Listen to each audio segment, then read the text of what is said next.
Like, yo, this year nonsense, yeah. It's just it's like water torture, bro. Just done with it now. Like, enough. Your love, I'm gonna make you mine.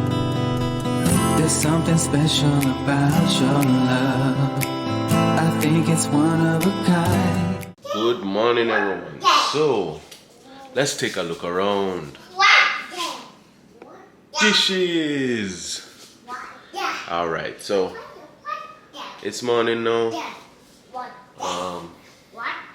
Daddy and son are up. I'm gonna try to get him something to eat right now. I'm trying to give Lisa the opportunity to sleep in. She's been burning the midnight oil behind 2 different channels now. I tried to stay up and do some editing on my other channel, but that's all besides the point. Let's get something to eat, clean up these dishes. I thought it was important to address this on camera, so of late, Lisa wanted to express to me how she was feeling. She felt a little overwhelmed and underappreciated. So Lisa probably soon get up, cause I unfortunately had to just wake her up to ask her about the SIM card. So I've tried to not wake her up. Tried to figure it out on my own a little bit, but I'm always been horrible about that. Even when I was trying to do music, about the being more on the productive side, I always wanted to be kind of in front of the mic instead of behind the mic. So I'm trying to fight that urge to be like more in front of the camera than and less behind the camera. Anyway, I thought it was important to address this. So something important I feel in our relationship happened yesterday. It's not the fact that it's the first time, it's just I don't know how many people address this on camera. So Lisa was feeling a little bit overwhelmed and underappreciated, and she you know, kind of sometimes was kind of jokingly hinting to it. I had kind of more thought she was joking the initial time that she tried to talk to me about it, and I kind of shut it down like, yo, no bother with that or whatever. And she took that like very seriously, which is another topic about like kind of joking about serious things and why it can be used as like a mechanism to talk about something awkward, but it can also end up where you're playing with something serious, and if the other person isn't receptive to the message, you can end up getting like offended by something that they're saying to you, because they don't know that you're being serious when you're addressing them. But that's another topic. Anyway, it got brought up yesterday, and I myself could and have other things to discuss with her that I can feel was going on. But I thought it was important to just, not as a man, but just as the spouse, just shut up and listen.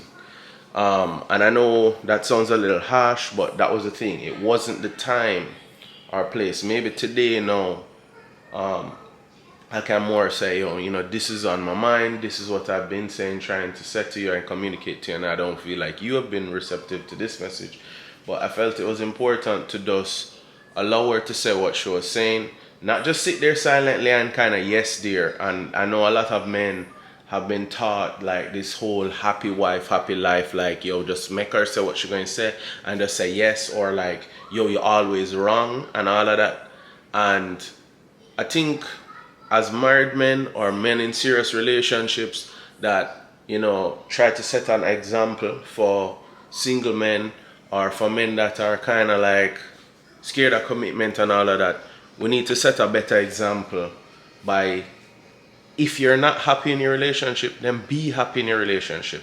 Don't be the add-on to just society, where society already telling like those men like, you know, don't have kids, bro, don't have this, bro, don't do that, whatever. If those are how you genuinely feel that way, you know, like, don't get married, bro, like, that's cool and all, but change that then.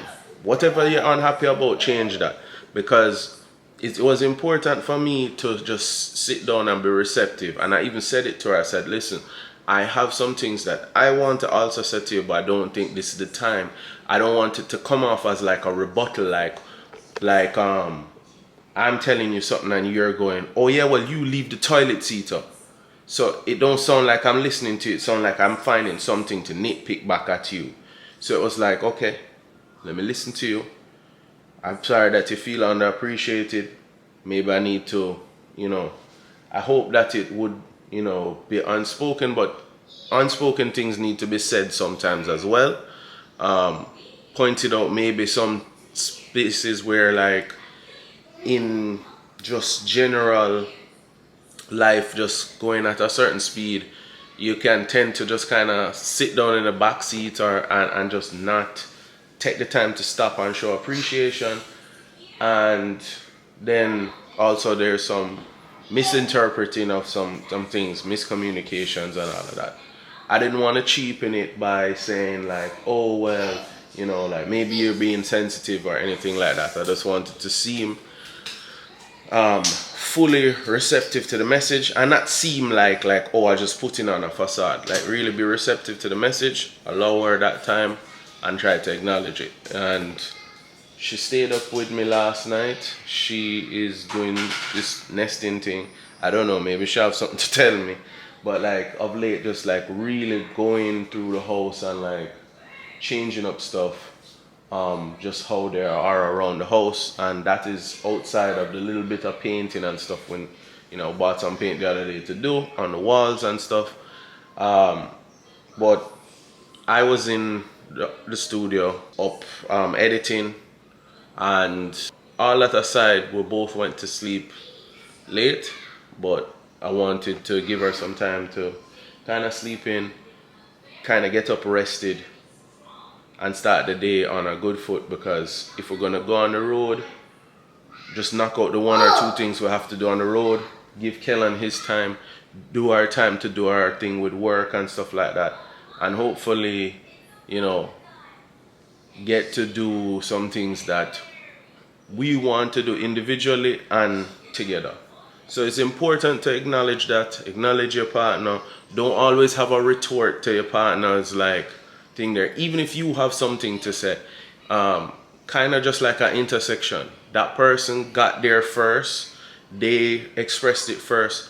Is not necessarily time for you to go, oh yeah, well, while we're on the subject, blah, blah, blah, because that makes it sound as if you are not listening, or you're not being receptive. You're just being defensive and finding something to say back to them.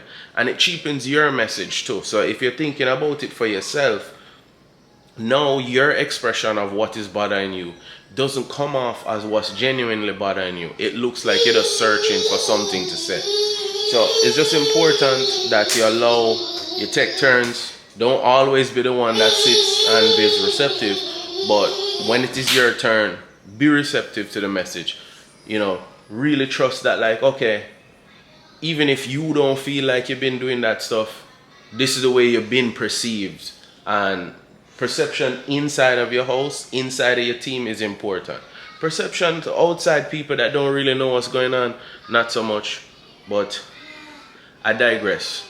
My guts is telling me stop all the babbling and let's get to cooking and cleaning. So I'm gonna clean down at least the work area, the stove area, make some breakfast, and yeah, just get the day started. Alright, we're starting in the same area, clearing up there, gonna spray it down. Now this is usually stuff that we do at night, but last night after we cooked slamming, when I say slamming steak dinner. And I'm not saying that just because I did cook the steak. Yeah, I cooked the steak, but it was like a really good ribeye. And we had some beans Lisa did up, and we actually threw some of the butter from the steak into the beans and stuff like that. We might end up paying for it later on. If you know, you know. But between that and some yuca fries she made, dinner was slamming.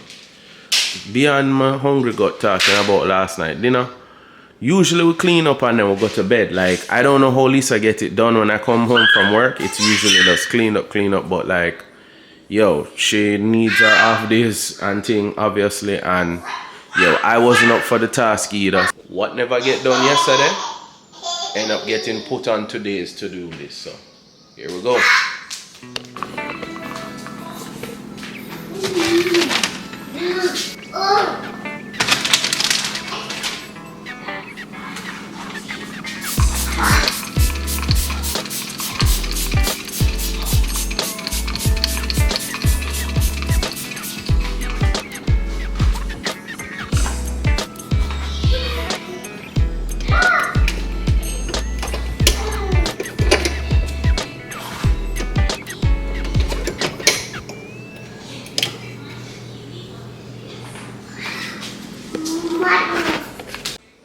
We unfortunately going to have to start a naked count. So let's start the counter somewhere down here.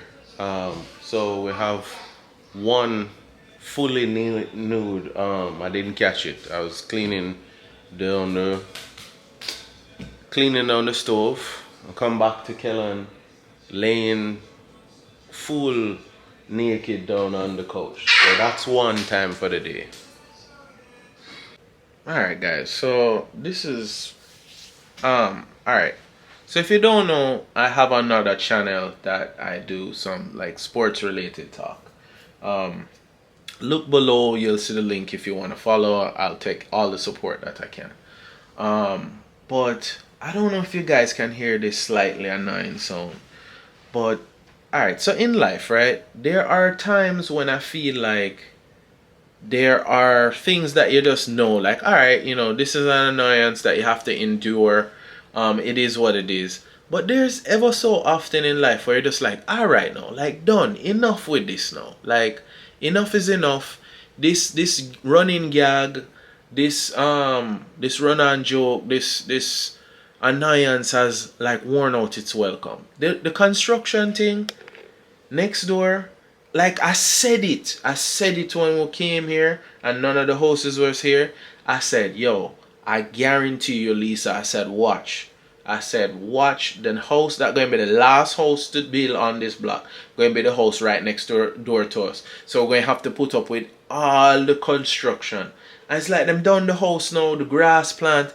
But every striking day we're there in the office, every day when here, we have to listen to this because everything upstairs is like all wood. It's not solid, so it's a little bit more hollow and thing. That's another annoyance with KB. And really, like all of the new builds right now, like the second floor is like all wood thing. Like for me, I'm only buying a one story. Besides the fact that like Lisa is not like super amped about having a second floor unless totally necessary, if like it's one of those giant like dream home, forever home kind of things. Like no. I'm too Jamaican for that. I've seen too many storms here as a Floridian and as a Jamaican. Just give me the one. If you're only going to build downstairs as the solids, you know, the brick, the cement and everything down there, just give me the one floor then.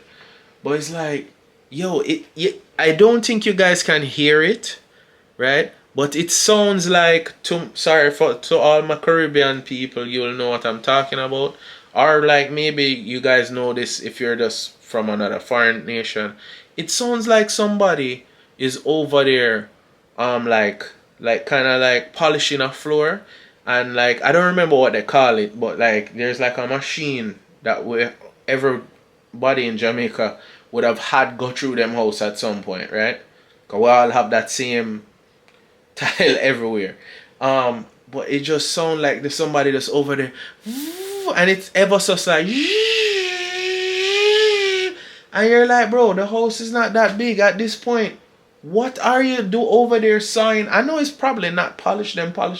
It might be like them running some kind of vacuum or something, but like, what is over there? What? The house is not that big, bro. It's not a small house, but for the amount of days consistent that we're listening to it, and like, it's just like them can't done, dog. Like, I don't know, but like, enough is enough now.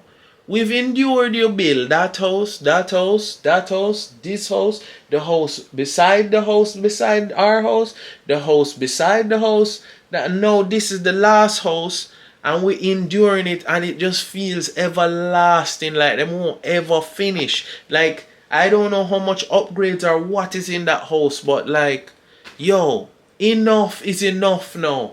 Me no want see no more truck or park up in front of a driveway or in front of our lawn because they can't fit there or whatever big huge truck. Even though, like, I'm not gonna lie to you, 1 or 2 times we've gone out there and taken advantage of the dumpster being there. Tired of driving around the damn dumpster, the damn porta potty blocking the sidewalk. So when you're trying to walk with Kellan, you have to go out in the road. Like, yeah, I know I sound like a nitpicking and complaining and and hawing. Listen, I give thanks for everything. Like, yo, this your nonsense, yeah. It's just it's like water torture, bro. Just done with it now. Like, enough. The other day, them out there with the saw, you can literally smell whatever them was cutting into. Like, yo, we endure enough construction now. Dog, I don't know if I could do this again. Moving into new construction where them not done build up everything yet. Yo, me take the poop in, leave in, or whatever. It don't need to be an ancient house, but jeez, somebody else do this legwork. Me not like pave road, dog. I just like drive on them. I'm sorry. Somebody else have to deal with this. Or call me when the house done and the house is beside me done too, and then we can talk. But this year, I will buy the model when they're done with the foolishness and there's like the one model hitch up at the front. Me deal with that. But this, moving to this again, where like nothing is built and you're watching them slowly build everything around you, I don't know if I could endure this again. That would really have to be my dream house with big piece of land. I can go in my backyard and my pool and my this and my that or something to endure this again. Jeez. Anyway, let me finally go to sleep. Love and blessings to you guys. If the camera don't turn back on, we'll see you in the next one. I think it's one of a kind. There's something special about your love. I want it all the time.